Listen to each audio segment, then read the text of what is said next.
Penei Sewell spoke to Brad Galley. And you guys know, I'll preface this, all right, before we get into it. You guys know my affinity for Penei Sewell.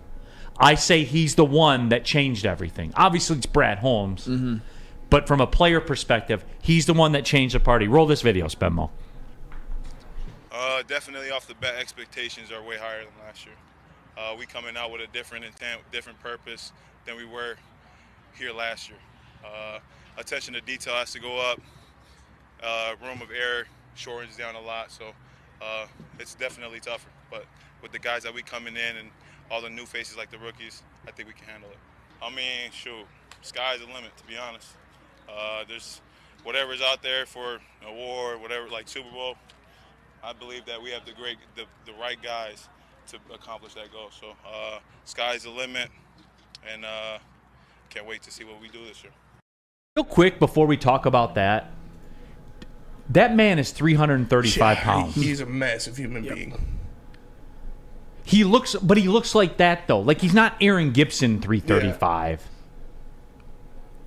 Yeah. What are you gonna do against that guy? At 335. No wonder he's always 7 yards into the end zone when they got the ball first and goal from the one. It's like fighting a silverback. I love that man more and more. Like it's uncomfortable. It's getting uncomfortable. I got his jersey. It's getting uncomfortable how much I love that man, Sam Flannel. I think it's been a little bit uncomfortable. But you know what? When you say that he's the man who changed everything, he was Brad Holmes' first draft pick, and he has set the tone. He has made that good unit great. And last season, at least with Penei Sewell, he's one of the people, along with the whole offense as a whole, they did their job. The offense was elite last season. It was number 5 in the NFL in scoring, and they probably feel like they can do it again. And with the defense, with the obvious improvements made in the secondary, another year of Aiden Hutchinson, James Houston, Malcolm Rodriguez, Kirby Joseph, the folks like that, I don't blame him for feeling confident. I don't blame the Lions fans for having those kind of expectations. I mean, at least with the offense, they were proven. Ben Johnson's coming back, Jared Goff's coming back. They upgrade at running back, Amon-Ra St. Brown. The whole offensive line is pretty much intact. Again, that offensive line, which was dominant last year, which Penei Sewell was one of the leaders of. I love it. And he does look fantastic, by the way. He looks jacked. How is that 335? I don't know how that's 335. It doesn't even look 335. I would have guessed like 265 if you're just looking at him from that angle. But at the same time, offensive linemen, they're built differently nowadays.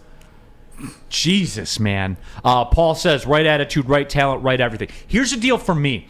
Here's why I love it. And A, yes, I'm a simp. I'll get that out of the way. But B, just analyzing the talk, that's a man that knows, understands, and embraces. He's the one that brought up margin for error. He did. There is none of that. There's no preemptive excuses or anything like that. And with him, the performance. You see it in the performance. That's what I'm talking about. When dudes are built different, he's built different not only physically, not only from a talent perspective, but for you talk about character, right? I'm a man of bad character, I was told before this show started. However, when things don't go well in the show, that's on me. I quarterback the show. That's on me. I understand that walking in. Mm-hmm. That's something that a lot of people don't understand, don't embrace. I love the way he embraces it. When they have the ball at the 1 yard line and he's 7 yards into the end zone, right? Why do you think that is? Because he embraces the challenge and understands the situation, then rises to the occasion. That's it. That's all. He's always going to do his job. He's not going to be the reason why they don't punch it in from the 1 yard line. Flannel, at his position, at right tackle, I would imagine within 2 years, within 3 years for sure, maybe sooner, he'll move over to left tackle. Sure. And you never have to worry about that spot for 10 years. No, you never have to worry about it with him. And that's why you say that he's a gold jacket guy, because it's a position where if you can plug someone in and they can play for many, many years, there's not a ton of injury risk, knock on wood, of course, as opposed to other positions like running back where they have shorter shelf lives, or defensive back, or even linebacker to some extent. And Penei Sewell, he is that plug-and-play star. And I know that I'm not quite as high on Penei Sewell as Neil Rule, but I've never once said that he's not a future Pro Bowler, future All-Pro, and more likely than not a gold jacket guy. And with all of this, it just reconfirms everything that we all think. He is going to do his job. He is going to make sure that the offense is with him playing. You can count on him repeating the performance from last year and probably being even better. And we question whether or not this offense can play to that level that they did this past year. But I don't think we question that Penei Sewell can and will. We know he will, barring injury, of course. Right. And look, WoodwardSports.com chat there, Bradley K says, trying to decide if I should get a Sewell jersey or a St. Brown jersey. My last Lions jersey I got was Stafford. And Bradley, look, those are my two guys that I point to say this is when it changed. Penei Sewell on the field, as we talked about, just going right at Nick Bosa, going right at anybody, that Aaron Donald, everyone. That to me suggested that things are different now. They needed a few more pieces for it, right? They needed a few more pieces, but not to Penei Sewell. In that matchup, in that 1v1 matchup, Penei Sewell said, I don't care who you are. I'm winning this matchup. Mm-hmm. Now, Amon-Ra St. Brown also signified the change. Those are the two dudes that changed everything for this franchise. It was Penei Sewell from an attitude perspective. It's Amon-Ra St. Brown from the Brad Holmes perspective to say, I can survey the field, and in the fourth round, I'm going to get that guy. And he's a star loading. And he is. And oh, by the way, Bradley, you probably can't make a wrong choice there. With Amon-Ra St. Brown, to me, that's when I knew that the man evaluating the talent, which, let's be real, the Lions' shortcomings for the last 30 years are based around drafts. Sure. We've been through it here on the show. I go list by list, and we laugh, and everyone laughs, then cries, then laughs again, and then we move on. The Detroit Tigers, they're in the spot they're in right now because they are awful at drafting. Not bad, awful, the worst. They're the worst in Major League Baseball at drafting. They were. Sure. This isn't complicated, you guys. It's not. And I know we talk about baseball and spending money versus like football and you build it through the draft. If you draft good players, your team will be good. In any sport, in any league, in any college, recruiting is your draft. Anywhere you get good players, you'll be good. It is that simple. It is that simple. And obviously somebody like Penei Sewell, who was the number 7 overall pick in the draft, it's obviously very, very important to hit your high draft picks, to hit on your first round draft picks, and they did.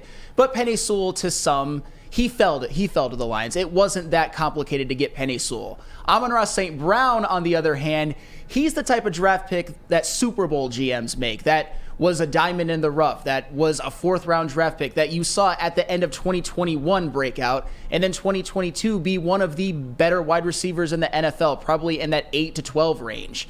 He has been one of the best picks in the NFL over the past couple of years, and you're right, with that 2021 draft, that is when everything changed. That's when they hit on their high pick, and they also hit on a 4th rounder. When's the last time before Brad Holmes, you could say that the Lions hit on a 4th round pick? I can't think of one off the top of my head.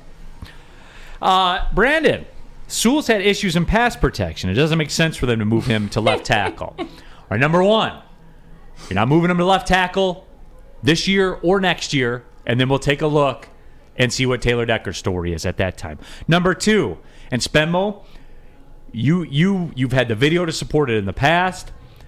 When Micah Parsons was rushing Jared Goff, how did that work out? He didn't get past Penei Sewell. That's for sure. What was the terminology you used? Put him in a bread box. Phone booth, bread box. Yeah, whatever it is. A playpen. Micah Parsons' pressures and sacks came against Taylor Decker in that game. Yeah. Laid him down for a nap. Penei Sewell handled him. Burped him. Yep. Fed him. Stop. And laid him down. Come on now. Now you're being a You've little seen the video. I know. Did you see the video? I did see the video. Okay, great talk. Thank Absolutely. you. Thank you for your Penei contributions. Sewell did a very fine job against Micah Parsons, but he didn't burp him like he's a baby or anything like that. Micah Parsons still dominated that game. I get it. It was not against Penei Sewell. Fair. That is absolutely fair. And that also leads to the whole Taylor Decker might be a guy in a couple of years who is expendable, because Taylor Decker, for all how good he's played and for all we love him, he's never been that Pro Bowler or elite offensive tackle that we expect Penei Sewell to be. Penei Sewell is obviously better, and he did a better job against Micah Parsons that day. I'll admit it. And Brandon, that's all we can go by is, the video of what we saw. Tape don't lie. The eye in the sky does not lie. It does not.